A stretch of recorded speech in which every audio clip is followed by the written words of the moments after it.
जय मसीह की। परमेश्वर का धन्यवाद हो कि खुदा ने हमें एक और दिन हमारी ज़िंदगियों में जोड़ दिया है ताकि उस खुदा के और करीब हम जा सकें, परमेश्वर की महिमा कर सकें। और आज हम एक वचन से अपने आप को उत्साहित करेंगे।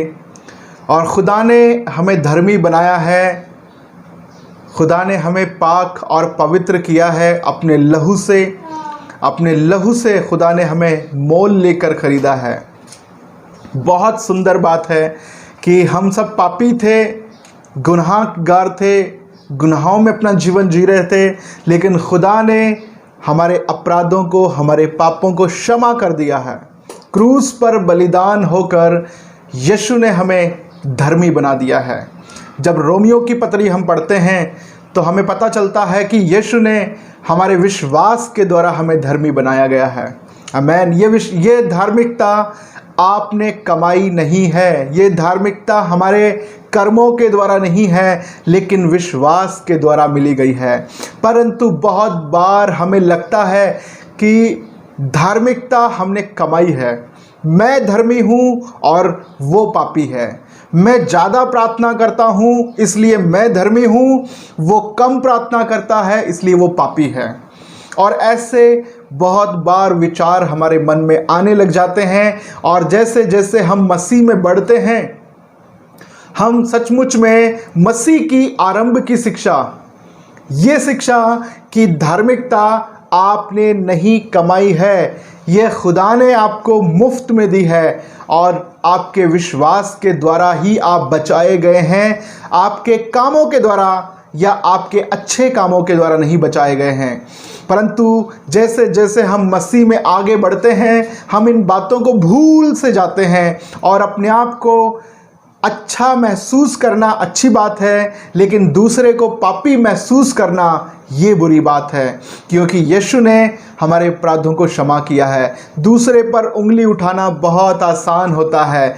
हम दूसरे को देख के कह सकते हैं कि देखो मैं उस पापी के समान नहीं हूँ, देखो मैं इसके समान नहीं हूँ, मैं तो सप्ताह में 2 बार फास्टिंग करता हूँ, मैं अपनी आमदनी का दशमांश देता हूँ, मैं ये भले काम करता हूँ, मैं उस पापी के समान नहीं हूँ। और ऐसे बहुत सारे हम बातें करते हैं। पर क्या आपकी ये बातें, क्या हमारी ऐसी बातें खुदा को पसंद है?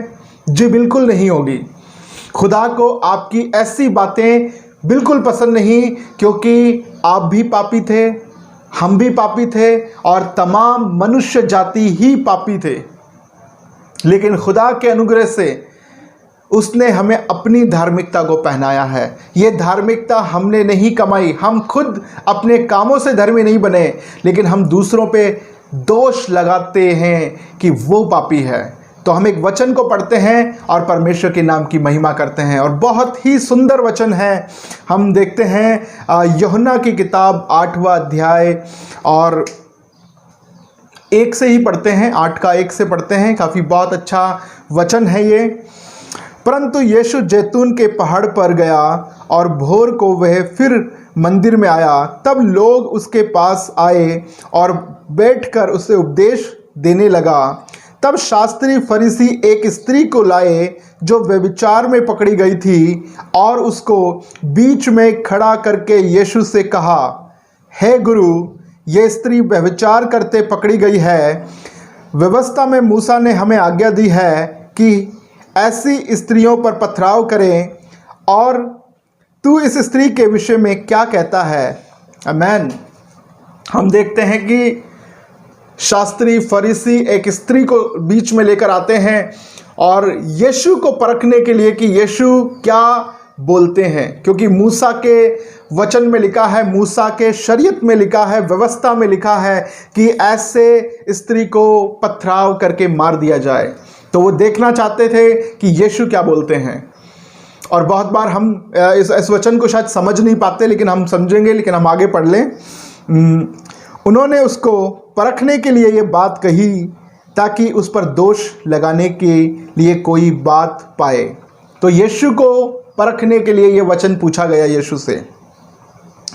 परंतु यीशु झुककर उंगली से भूमि पर लिखने लगा, और जब वे उससे पूछते ही रहे तो उसने सीधे होकर उनसे कहा, तुम में जो निष्पाप हो वही पहले उसको पत्थर मारे।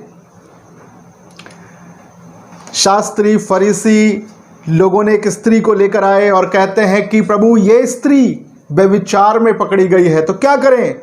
मूसा की शरीयत कहती है कि पत्थरों से मार मार के मार दिया जाए। आप क्या कहते हैं गुरु? और यीशु मसीह भूमि पर लिखने लगे और जब सीधे खड़े होकर कहते हैं कि तुम में से जो निष्पाप हो वो इस स्त्री को पहले पत्थर मारे। तुम लोगों में से जो पहले निष्पाप हो वो इस स्त्री पर पत्थर मारे। और हम देखते हैं कि एक एक मनुष्य अपना पत्थर वहां छोड़कर चला गया, क्योंकि वहां कोई भी निष्पाप नहीं था। हर एक मनुष्य पापी था, लेकिन दूसरे पापी को दंड देने के लिए तत्पर था। और ये तब की बात नहीं, ये आज की बात भी है।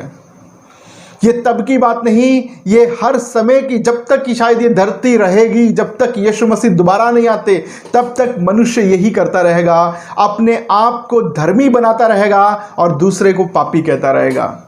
लेकिन यीशु ने कहा यदि तुम निष्पाप हो तो तुम पत्थर मार सकते हो। हम दूसरों पे दोष लगाते हैं कि देखो मैं अच्छा धर्मी व्यक्ति हूं और वो पापी है, वो मनुष्य पाप कर रहा है, वो गुनाह करता है, वो ये काम करता है, वो बाइबल नहीं पढ़ता, वो प्रार्थना नहीं करता, वो चर्च नहीं जाता, बहुत सारे दोष करते हैं। लेकिन क्या आप धर्मी हैं? क्या आप अपने आप से धर्मी हैं? क्या आप अपने कार्यों से धर्मी बनना चाहते हैं? लेकिन वचन कहता है, परमेश्वर का वचन कहता है, वहां पर शास्त्री और फरीसी अपने आप को धर्मी मान रहे थे और तमाम वो लोग जिनके हाथों में पत्थर थे वो सब अपने आप को धर्मी मानते थे, लेकिन उस स्त्री को पापी समझते थे। लेकिन आज आपको सोचने की जरूरत है, क्या आप अपने कामों से धर्मी हैं? क्या आप आज जो कर रहे हैं वो बिल्कुल धार्मिकता वाला फैसला है? जी नहीं, आप अपने कामों से धर्मी नहीं हैं, लेकिन खुदा ने आपको धर्मी ठहराया है। आप प्रभु पर विश्वास करने के द्वारा धर्मी है, ना कि आपके अच्छे कामों के द्वारा। बहुत बार लगता है कि मैं तो अपना दशमांश चर्च में लेकर आता हूं, मैं धर्मी हूं और मुझे कुछ करने की जरूरत नहीं, मैं अपने दान को कलीसिया में डाल देता हूं, मैं किसी भी मीटिंग के लिए हेल्प कर देता हूं, मैं कन्वेंशन के लिए हेल्प करता हूं और मैं धर्मी बन जाता हूं। लेकिन खुदा कहता है कि तुम में से जो निष्पाप हो वो पहले पत्थर मारे। हम सोचते हैं कि नहीं, मैं उतना बड़ा गुनहगार नहीं हूं, वो ज़्यादा बड़ा गुनहगार है। यीशु ने कहा मंदिर में दो लोग प्रार्थना करने गए, दो लोग प्रार्थना करने गए। किस प्रकार प्रार्थना कर रहे थे? एक तो कह रहा था कि प्रभु मैं इस चुंगी लेने वाले जैसा नहीं हूं, मैं इससे बहुत अच्छा हूं प्रभु, मैं तो फास्टिंग करता हूं, मैं ताइद देता हूं, मैं बहुत अच्छा जीवन जीता हूं, पर ये पापी है प्रभु। लेकिन उस पापी ने कहा कि हाँ प्रभु मैं पापी हूं।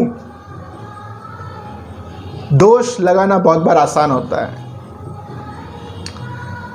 हमारे जीवन के फैसले खुदा के वचन में होने चाहिए।